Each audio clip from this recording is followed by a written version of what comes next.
Victoria Edwards had been correcting wine orders for 3 years at Luminara, but nothing prepared her for the stubborn man in the corner booth, who insisted on pairing Chardonnay with rare steak every Thursday evening.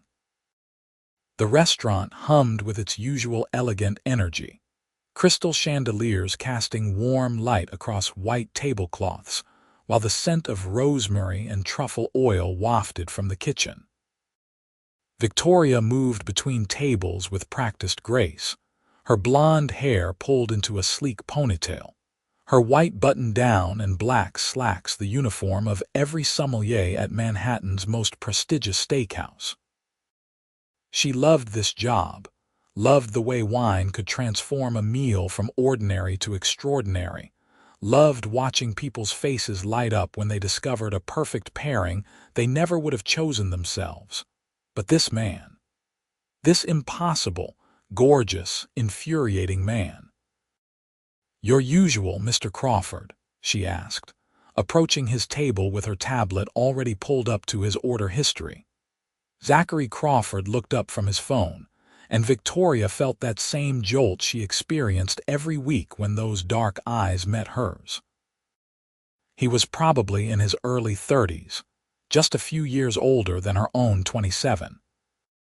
Sharp jaw, dark hair that looked professionally styled even at 7 in the evening, shoulders that filled out his navy suit jacket in a way that suggested he actually used the gym membership most executives just paid for. "Yes, please. Chardonnay and the rye, medium rare." Victoria took a slow breath. "Mr. Crawford, I really think you'd enjoy the Cabernet Sauvignon much more with the rye. The tannins complement the fat content in the beef, and the oakiness brings out the char from our grill. The Chardonnay is going to taste metallic against the iron in red meat." "I appreciate the suggestion, but I know what I like." "Do you? Because you've been ordering the same thing for 6 months, and every week I see you finish your wine before your meal arrives, then switch to water. That tells me you're not actually enjoying the pairing." His eyebrow lifted, and something that might have been amusement flickered across his face. "You've been watching my drinking habits." Heat crept up Victoria's neck, but she refused to back down. This was her job, her expertise. "I notice patterns. It's what makes me good at what I do." "The Cabernet would actually complement your meal, which means you'd want to drink it throughout dinner, not just before." "The Chardonnay, please." Victoria bit back a sigh and entered the order. "Of course, I'll have that right out." She walked away feeling his eyes on her back, which was ridiculous because men like Zachary Crawford didn't notice women like her beyond their ability to bring him what he wanted. He wore custom suits that probably cost more than her monthly rent. He tipped exactly 22% every week, paid with a black American Express, and never brought anyone to dinner with him. Just him, his phone, and his terrible wine choices. Still trying to save that gorgeous man from himself. Maria, one of the servers, grinned as Victoria pulled the Chardonnay from the cooler. "Someone has to. It's painful watching him waste that steak. Maybe he just likes having you come to his table to argue with him every week." Victoria rolled her eyes. "He doesn't even remember my name." "Did you ever tell him your name?" She paused, bottle in hand. "It's on my name tag." "Honey, men like that don't look at name tags, they look at faces. And yours is worth looking at, even if you're too stubborn to notice when someone's interested." "He's not interested, he's just consistent. Probably has the same routine for everything in his life." But as Victoria poured his wine at the table, she caught him looking at her hands, the way she angled the bottle, the practiced elegance of her movements. When she finished, he didn't immediately reach for his phone like usual. "How long have you worked here?" he asked. The question surprised her. 3 years. I started as a server, worked my way up to sommelier." "That's impressive. Luminara doesn't promote easily." "No, they don't." "I spent 2 years studying, passed the Court of Master Sommeliers exam, did blind tastings until I could identify regions and vintages in my sleep. She didn't know why she was telling him this. Wine is chemistry and art combined. When it's done right, it's magic. And when it's done wrong, it's Chardonnay with steak. This time he definitely almost smiled. Almost. Persistent. Professional. He took a sip of his wine and she watched his face, looking for any sign of enjoyment. Nothing. Just the mechanical motion of someone going through familiar patterns. "Your steak will be out in about 15 minutes, she said, then forced herself to walk away before she said something that might get her fired. The rest of the evening passed in its usual rhythm. She helped a couple celebrating their anniversary discover a Pinot Noir that made the woman actually tear up with happiness. She guided a nervous young man through choosing a wine impressive enough for his date, but not so expensive it would drain his bank account. She consulted with the chef about the new special, and which wines from their cellar would complement the duck preparation. But she kept glancing at the corner booth, watching Zachary Crawford eat his steak and drink his water, the barely touched Chardonnay sitting beside his plate like a condemned prisoner. When she brought his check, she couldn't help herself. How was everything? Perfect, as always. The wine. Fine. Mr. Crawford, nothing about that pairing was fine. You drank maybe a quarter of the glass. I don't like feeling too full. Then order a smaller pour. But don't waste good wine on the wrong dish. It's disrespectful to the winemaker, the grapes, the entire process. Now he definitely looked amused. You take this very seriously. Of course I do. This is my career, my passion. Would you be casual about whatever you do? No, he admitted. I wouldn't. Then trust me next week. One time. If you hate the Cabernet, I'll never suggest anything again. He held her gaze for a long moment, and Victoria felt something electric pass between them, something that had nothing to do with wine or restaurants or professional boundaries. All right, he said. Next week. But if I don't like it, you have to let me order in peace from then on. Deal. She processed his payment, gave him the receipt, and watched him leave with that same confident stride that suggested he was used to commanding rooms and making decisions that affected hundreds of people. She realized she still didn't know what he actually did for a living, just that he could afford to drop $200 on dinner every Thursday without blinking. You got him to agree. Maria appeared at her elbow. I heard that. Victoria, that man never agrees to anything. He once sent back a salad 3 times because the dressing wasn't on the side enough. Really, really. You're either very brave or very stupid. Maybe both. But as Victoria cleaned up her station and prepared to close out for the night, she felt a flutter of anticipation she hadn't experienced in years. Just the professional satisfaction of a challenge, she told herself. Nothing to do with the way Zachary Crawford's eyes had lingered on hers, or the almost smile that had transformed his serious face into something almost breathtaking. The following Thursday, Victoria arrived at work to find the manager, Raymond, waiting for her with an odd expression. Victoria, I need to talk to you about Mr. Crawford. Her stomach dropped. Did he complain? I know I was pushy last week, but I was just trying to help him get the most out of his meal. No complaint. Actually, he called this morning specifically to confirm you'd be working tonight. He what? He asked if Victoria, the sommelier, would be here. Said he had a bet to settle about wine pairings. Raymond studied her face. You know who he is, right? A regular customer who makes questionable wine choices. Raymond laughed, a sharp bark of sound. Victoria, that's Zachary Crawford, of Crawford Hospitality Group. They own 17 boutique hotels across the East Coast, including the Grandmont here in Manhattan. He's probably worth about $40 million, and he's asking about you by name. The floor seemed to tilt slightly beneath Victoria's feet. He owns hotels, not just hotels. The company also owns 3 restaurant groups, including Luminara. He's technically our boss's boss's boss, and he wants to make sure you're working tonight. Oh God, I've been lecturing him about wine for 6 months. Apparently he likes it. Don't screw this up, Edwards. If Zachary Crawford is taking a personal interest in the sommelier program, that could be very good for all of us.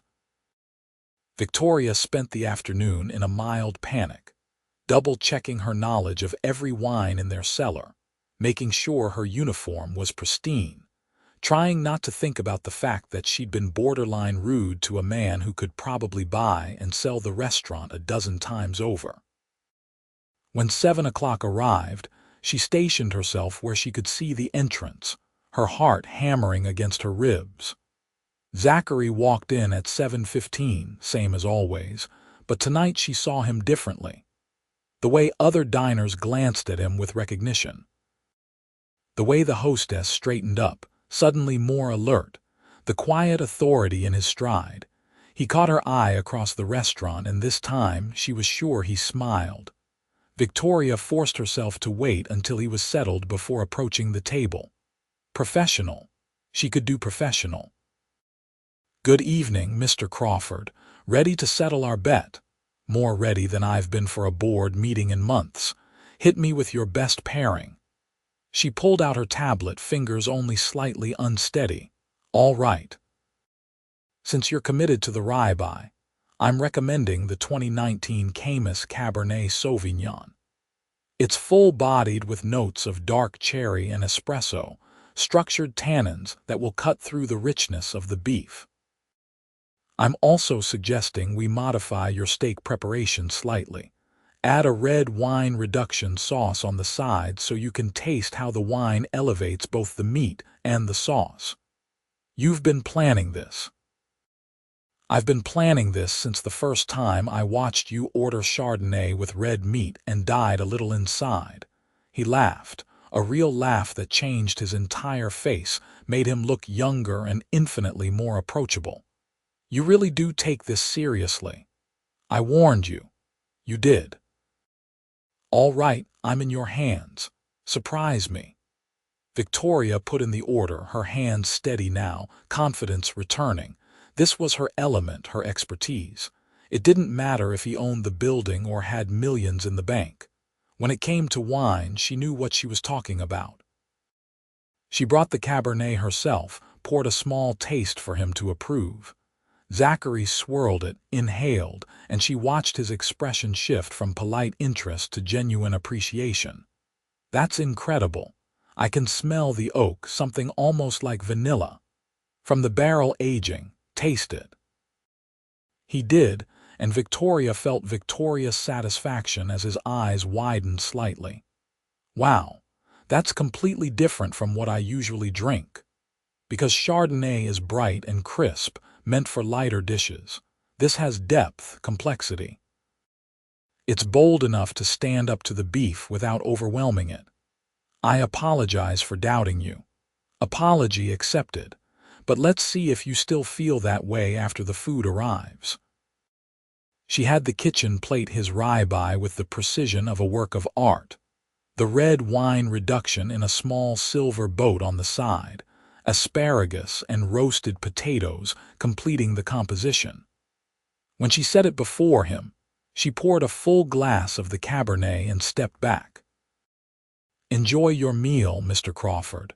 Zachary, I think after 6 months of you tolerating my stubbornness, you can call me Zachary. Victoria, she offered, though I suppose you already knew that since you called to confirm I'd be working. He had the grace to look slightly embarrassed. Raymond has a big mouth. He was trying to make sure I didn't accidentally insult my boss's boss's boss. Is that what I am, apparently? And does that change things? Victoria considered this, considering him. It makes me understand why you always eat alone. Hard to trust people's motives when you own half of Manhattan's hospitality industry. Something flickered across his face, something that looked almost like relief. Try the wine with the steak, she said softly. I'll check back in a bit. She forced herself to attend to her other tables, to give him space to eat without her hovering. But she couldn't help glancing over, watching as he cut into the steak, took a bite, then sipped the Cabernet. Even from across the room, she could see the moment he understood, the moment the flavors came together in his mouth and created something greater than the sum of their parts.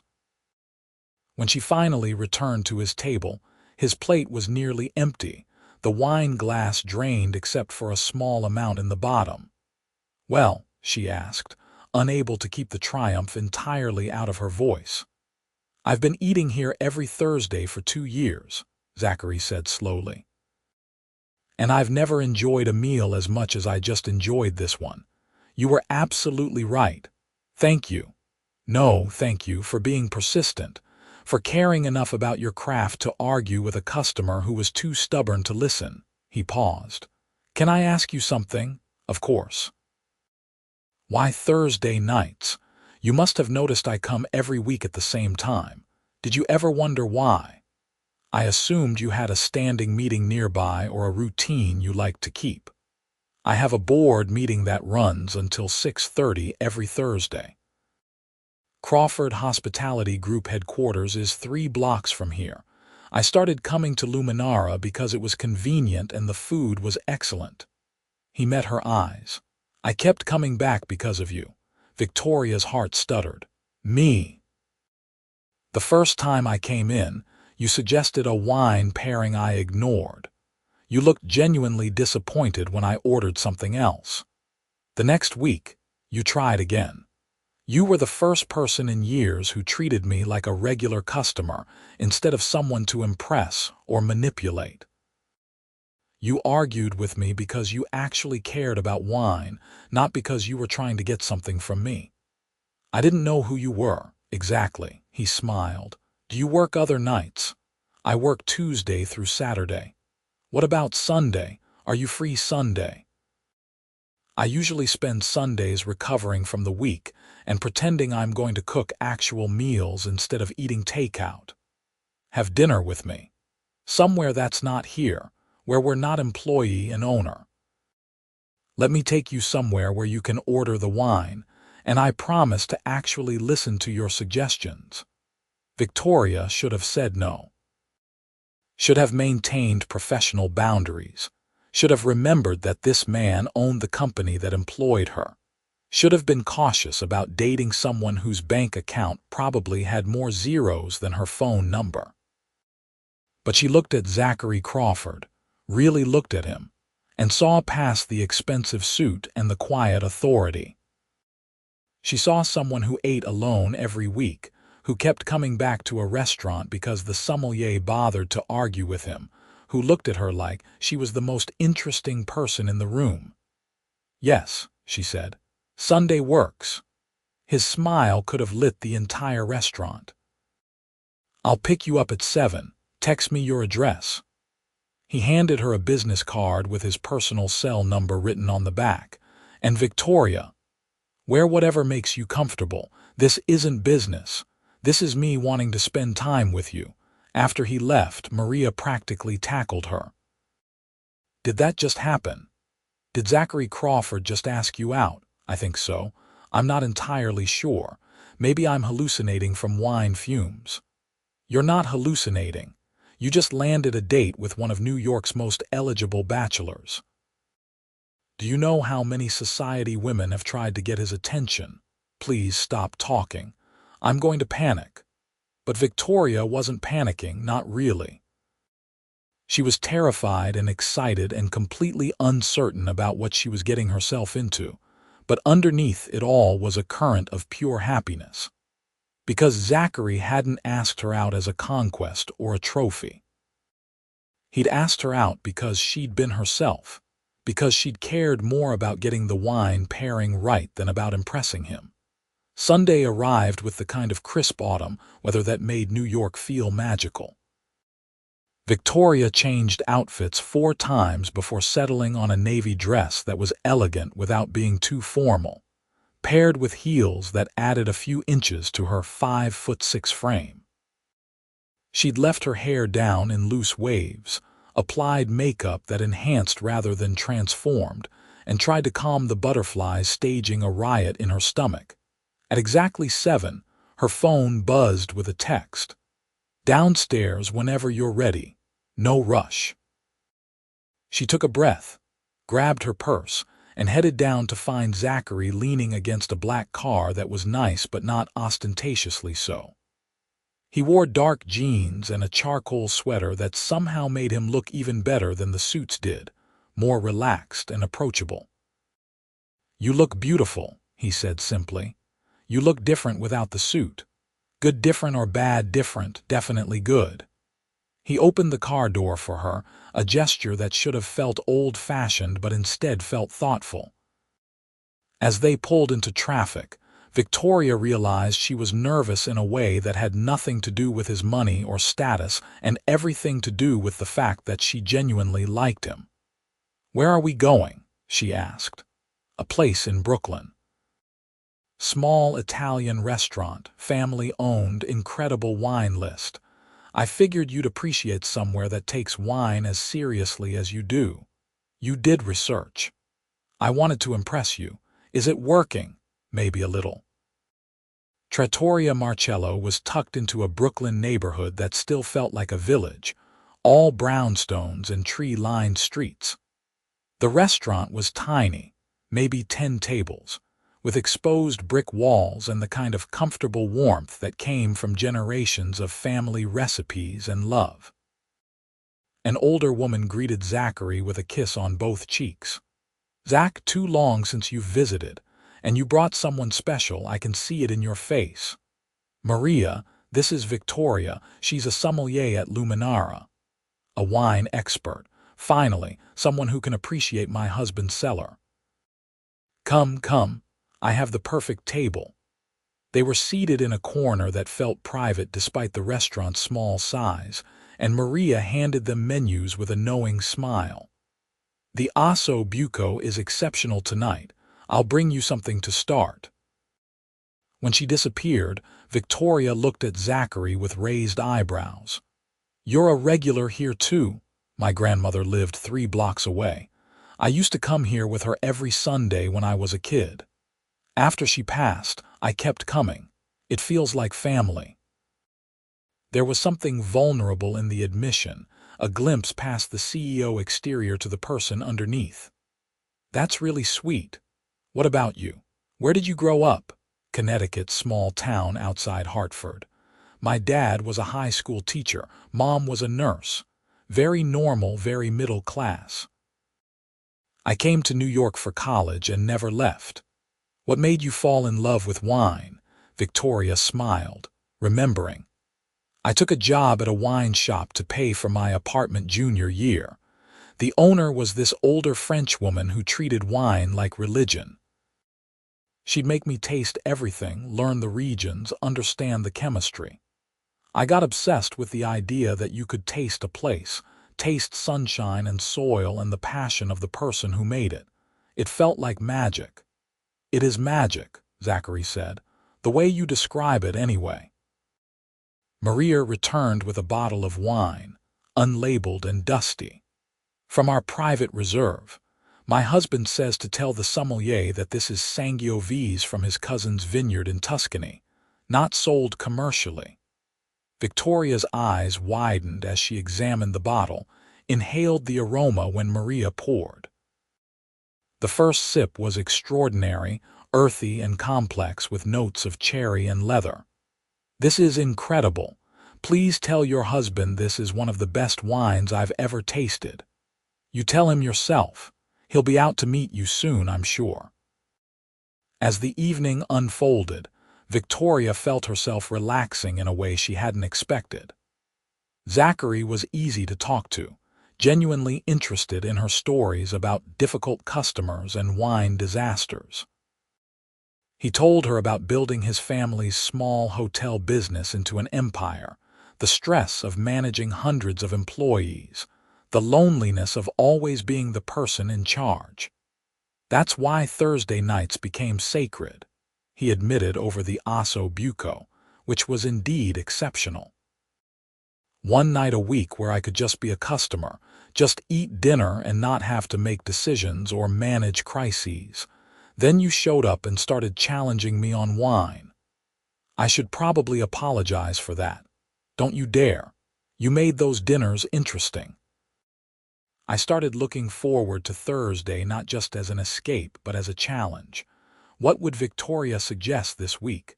Would she finally convince me I was wrong? It only took 6 months. I'm stubborn, but I'm also capable of admitting when someone knows more than I do. He reached across the table, his fingers brushing hers. I really like you, Victoria, not as an employee, not as someone I met at the restaurant I own, just as you. I like you too. Even though you ordered Chardonnay with steak for 6 months like some kind of barbarian. He laughed, that same transformative laugh that made her stomach flip. I promise to never order inappropriate wine pairings again. You've ruined me for casual drinking. I kept thinking about that Cabernet all week. They talked until the restaurant began to empty, until Maria brought them complimentary grappa and told them they were welcome to stay as long as they liked. They talked about dreams and failures, about favorite books and worst first dates, about everything and nothing. When Zachary finally drove her home, it was past midnight and Victoria couldn't remember the last time she'd felt this comfortable with someone. "Can I see you again?" he asked as they stood outside her building. "You'll see me Thursday at work." "That's not what I meant." "I know," she smiled. "Yes, definitely yes." He kissed her then, soft and careful, a question rather than a demand. Victoria answered by leaning into him, by letting herself feel the spark that had been building for months, by admitting that maybe she'd been half in love with the stubborn man in the corner booth long before she knew his last name or his bank account balance. Tuesday. He murmured against her hair. "I work Tuesday." "Wednesday then. I'll plan something." "Okay." Victoria floated up to her apartment, already texting Maria a string of barely coherent messages about the date. She fell asleep with a smile on her face and the taste of wine still lingering on her lips. Wednesday. Zachary took her to a cooking class where they made pasta from scratch and laughed, as flour ended up everywhere, except where it was supposed to be. Friday. They walked through Central Park and talked about everything from politics to favorite childhood cartoons. Sunday, he brought her to a wine auction where she nearly fainted at the prices people paid for vintage bottles, and he won a bid on a 1982 Bordeaux just to see her face light up. "You didn't have to spend $8,000 to impress me," she said as they left the auction house. "I didn't do it to impress you. I did it because you gasped when that bottle came up, and I want to open it with you someday when we have something to celebrate." That's a very expensive assumption that we'll still know each other long enough to have something worth celebrating. He stopped walking, turned to face her fully. "Victoria, I'm not playing games here. I'm 33 years old. I've dated enough to know when something is special." "This is special. You're special," her heart hammered. "This is moving fast." "Is it? Or have we been building to this for 6 months, one wine argument at a time?" He wasn't wrong. Victoria realized that she'd been falling for Zachary since long before their first date, falling for his consistency, and his almost smiles, and the way he kept coming back week after week. The dates were just confirming what her heart had already figured out. "You're right," she admitted. "This has been building for a while. So where do we go from here?" "Forward. We go forward." The next Thursday, Victoria arrived at work to find a bouquet of roses waiting at her station with a note. "Looking forward to dinner service. Will trust all your recommendations. Always." She couldn't stop grinning as she prepped for the evening, checking wine temperatures and reviewing the menu. When 7:15 arrived and Zachary walked through the door, everything felt different. The other servers noticed, the kitchen staff noticed, Even the customers seemed to pick up on the energy between the corner booth and the sommelier station. "Good evening, Mr. Crawford," Victoria said formally, aware of watching eyes. "What can I get for you this evening?" "What do you recommend, Victoria? The chef has a special tonight, pan-seared scallops with a champagne butter sauce. I'd pair it with a sansera, crisp and mineral, perfect complement to the seafood." "That sounds perfect. I'll trust your judgment, your learning." "I have an excellent teacher." It became their routine. Zachary came to Luminara every Thursday, but now Victoria chose everything, crafting wine experiences that showcase different regions and styles. She'd watch him taste and learn, watch his palate develop and his appreciation deepen. Sometimes they'd talk about the wine, sometimes about their days. Sometimes they'd just exchange looks across the restaurant that said more than words could. On the nights she didn't work, they explored the city together. Zachary showed her the New York he knew, the hidden restaurants and rooftop bars where chefs and owners greeted him by name. Victoria took him to dive bars in Brooklyn where the wine came from a box, but the atmosphere was perfect, to art galleries in Queens, to late-night food trucks that served the best tacos in Manhattan.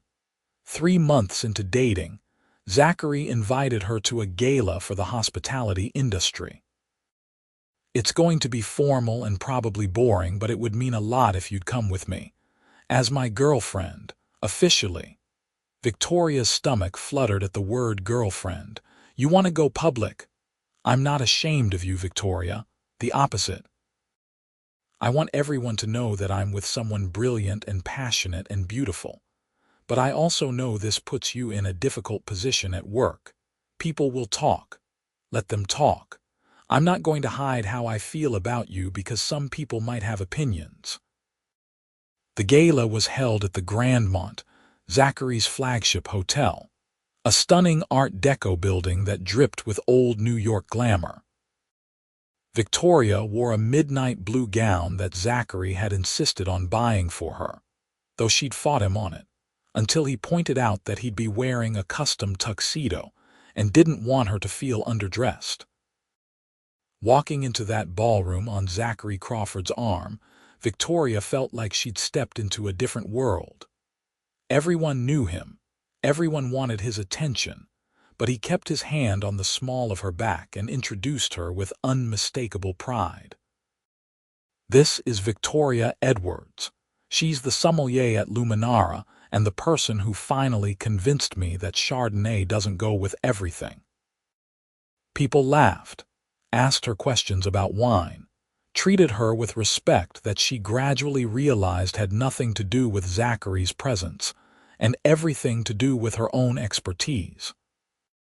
She ended up in a conversation with 3 other sommeliers about sustainable viticulture that lasted nearly an hour, and when she finally found Zachary again, he was watching her with an expression that made her breath catch. "Having fun?" he asked. "Actually, yes. This is a lot less boring than you promised. That's because you make everything more interesting." He pulled her onto the dance floor as the band shifted to something slow and romantic. Victoria fit against him perfectly, her head on his shoulder, his arms around her waist. "Thank you for coming tonight," he murmured, "for being here, for being you, for ordering wine that makes me actually pay attention to what I'm drinking. Thank you for letting me, for trusting me. I trust you with a lot more than wine pairings, Victoria." She pulled back enough to look at him. Yeah, I'm falling in love with you, maybe already fallen. I thought you should know." Victoria's heart expanded in her chest, full of joy and terror and certainty all mixed together. "I love you too. I think I started falling that first Thursday when you were stubborn enough to order Chardonnay even after I explained why it was wrong. That was my master plan all along. Be so wrong about wine that you'd have to fall for me. Terrible plan. Worked though." They kissed there on the dance floor, and Victoria didn't care who was watching or what they might say. She was in love with Zachary Crawford, impossible and wonderful as that seemed, and he loved her back. The months that followed were a blur of happiness. Zachary started asking Victoria's opinion on wine lists for his other restaurants, bringing her in as a consultant. She helped him redesign the beverage program for his entire hotel chain, introducing sommeliers to properties that had never had them, creating signature cocktails that used wine in innovative ways. "You're building something incredible," he told her one evening as they reviewed proposals for a wine storage facility. "This is more than just restaurant consulting. This is becoming its own brand." "I don't know about that." "I do. Victoria Edwards Wine Consulting. You could freelance for other hospitality groups, write for wine publications, build something that's entirely yours." The idea was terrifying and thrilling. That would mean leaving Luminara. "You've outgrown Luminara. You're ready for more, and I want to support you in that. Not as your boyfriend or as someone who owns the restaurant, but as someone who believes in your talent." Victoria took a shaky breath. "That's a lot of change. I know. But I also know you're capable of incredible things. I've watched you transform wine programs and educate customers and make people fall in love with wine the way you're in love with it. You have a gift." She thought about it for days, weighing security against ambition, comfort against growth. In the end, she took the leap, gave her notice at Luminara, and opened Victoria Edwards Wine Consulting with Zachary's encouragement and a small business loan she insisted on taking from a bank rather than from him. "I need to do this myself," she explained. "I need to know I can succeed on my own merits. I respect that, but I'm here if you need anything, even if it's just someone to taste wine with at 2 in the morning when you're stressed about a pitch." Her business grew faster than she'd anticipated. Restaurants and hotels that had heard about her work with Crawford Hospitality Group wanted her expertise.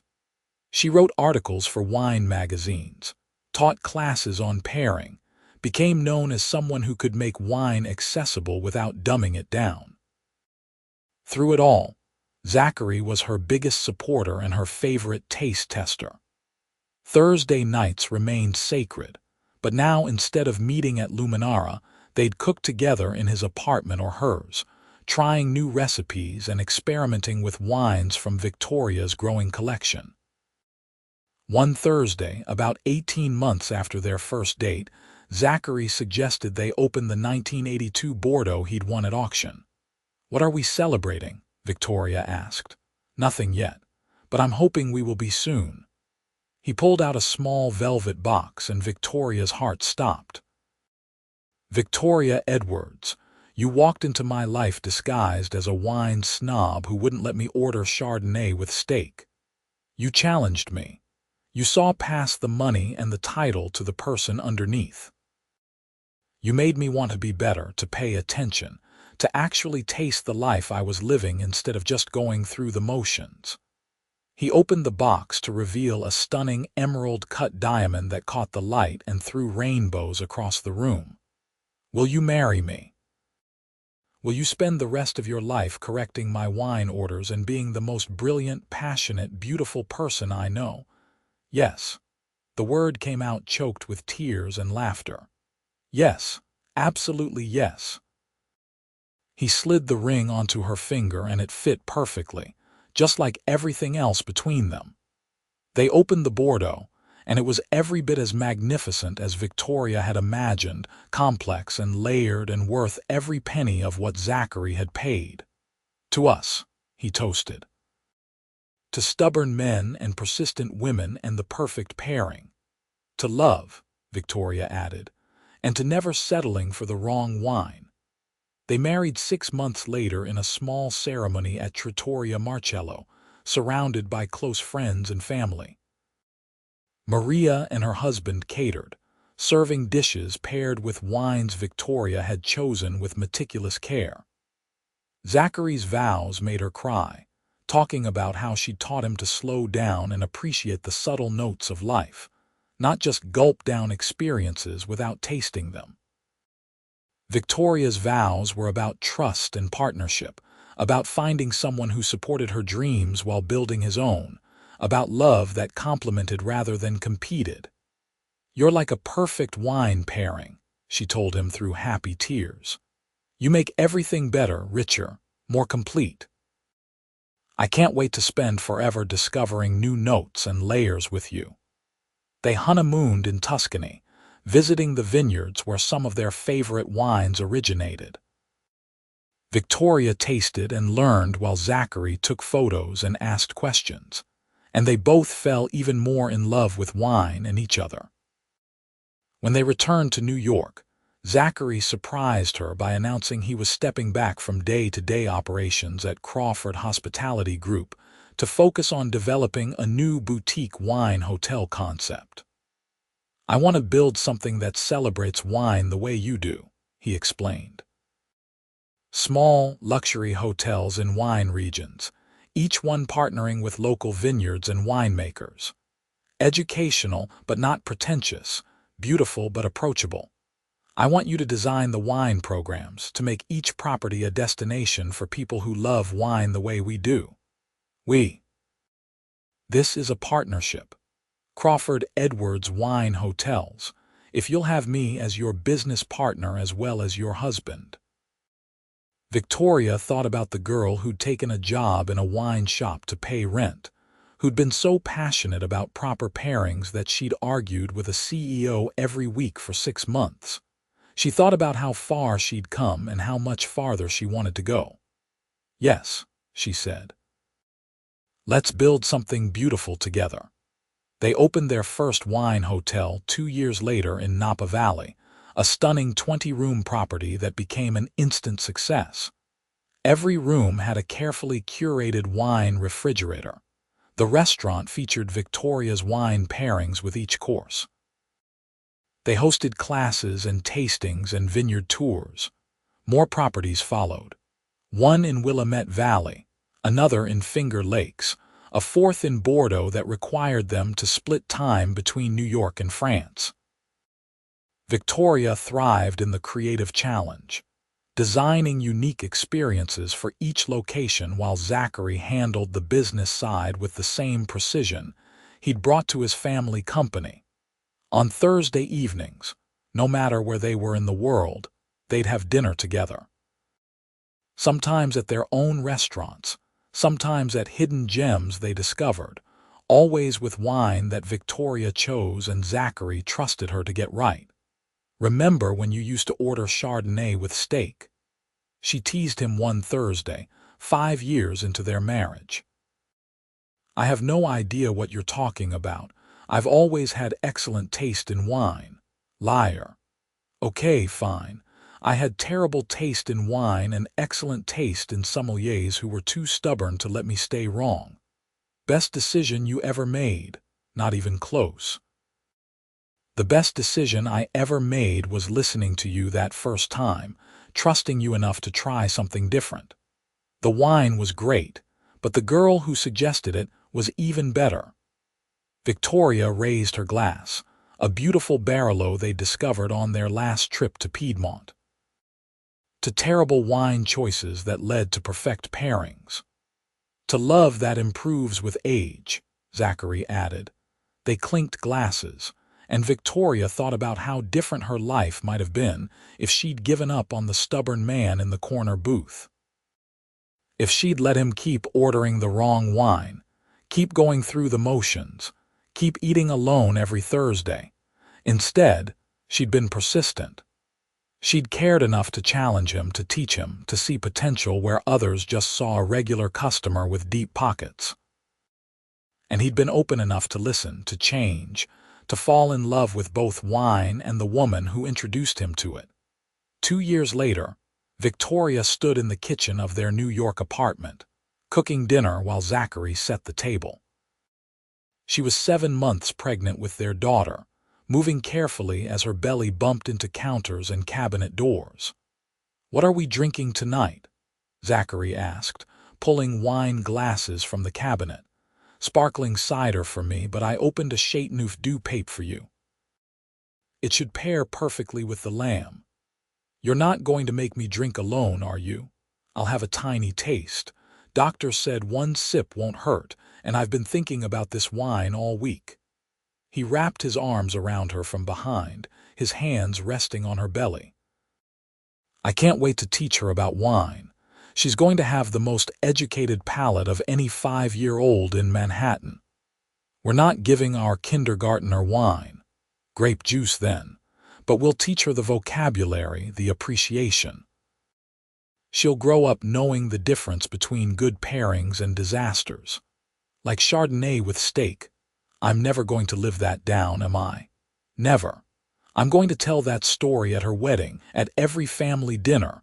I'm going to have it engraved on our tombstones. Zachary laughed, that same warm laugh that still made Victoria's heart skip. As long as you're there to correct my mistakes, I can live with that. They named their daughter Grace, and she entered the world with her father's dark hair and her mother's determination. Victoria took 3 months off from Crawford Edwards wine hotels, but she found herself growing restless, missing the work she loved.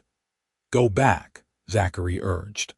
I can adjust my schedule, we'll hire help, we'll figure it out. You're too talented to stay home full-time if that's not what makes you happy. So Victoria returned to work part-time, bringing Grace to the office more often than not. Their daughter grew up surrounded by wine bottles and business plans, tasting grape juice from fancy stemware and toddling through hotel properties. When Grace was 3, they opened their largest property yet, a 50-room wine resort in Sonoma that featured Victoria's most ambitious pairing menu and Zachary's most innovative hospitality design. The opening night gala was packed with industry leaders, wine critics, and celebrities. Victoria stood at the edge of the vineyard behind the hotel, watching the sunset paint the sky in shades of pink and gold, Grace asleep against her shoulder. Zachary found her there, 2 glasses of champagne in hand. Needed a break from the party. Just wanted a moment to appreciate this. Everything we've built. Everything you've built. I just provided the infrastructure. No, this is ours. Together. I couldn't have done any of this without you believing in me, supporting me, pushing me to think bigger. He handed her a champagne flute, clinked his against it gently. To partnerships, in business and in life. To love that's worth more than the most expensive wine. That's very sentimental for someone who once told me that a 1947 Cheval Blanc was worth more than most marriages. I was joking. You were not. Victoria laughed, careful not to wake Grace. Okay, maybe I wasn't. But that was before I met you. Before I understood that the best things in life aren't meant to be hoarded in a cellar.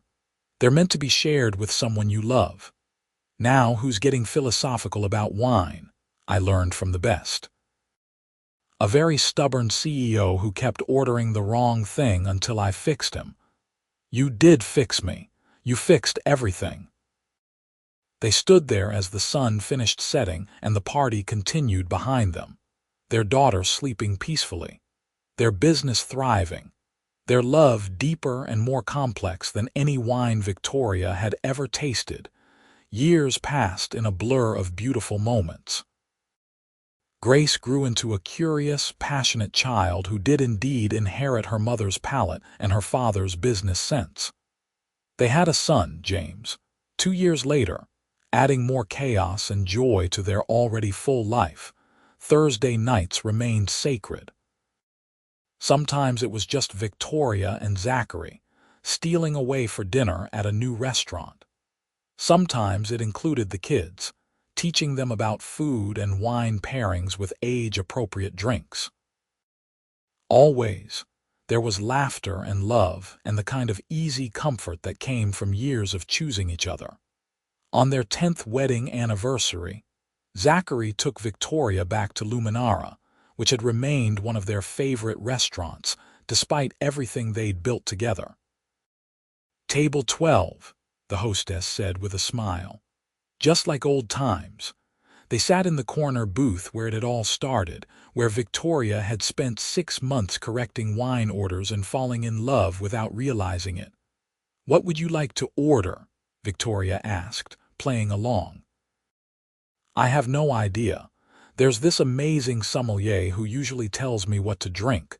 I trust her completely. She sounds smart. She's brilliant. She's also beautiful and funny and the best thing that ever happened to me.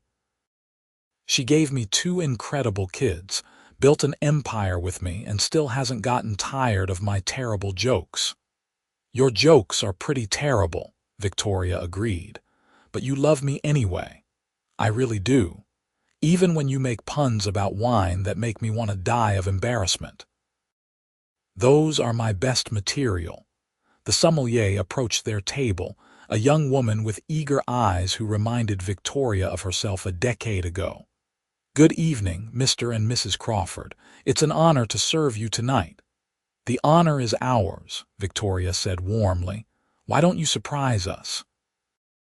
Choose the wine and the food pairings. Show us what you can do." The young woman's face lit up. "Really? I've been studying your work, Mrs. Crawford. Your pairing philosophy changed how I think about wine.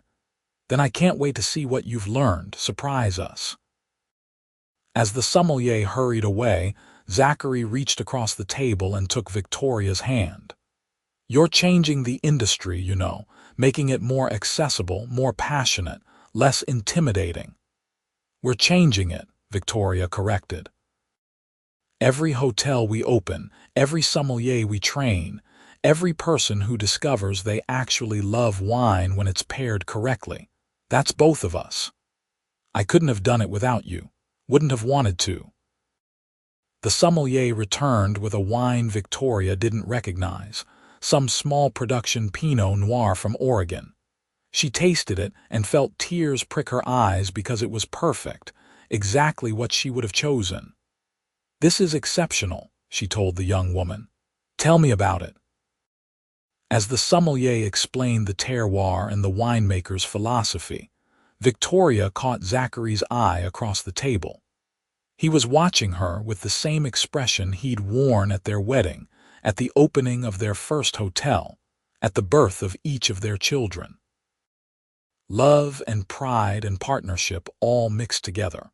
When the meal was over, and they'd complimented the sommelier profusely, when they'd said goodbye to the staff, who'd become like family over the years, Victoria and Zachary walked out into the New York night hand in hand.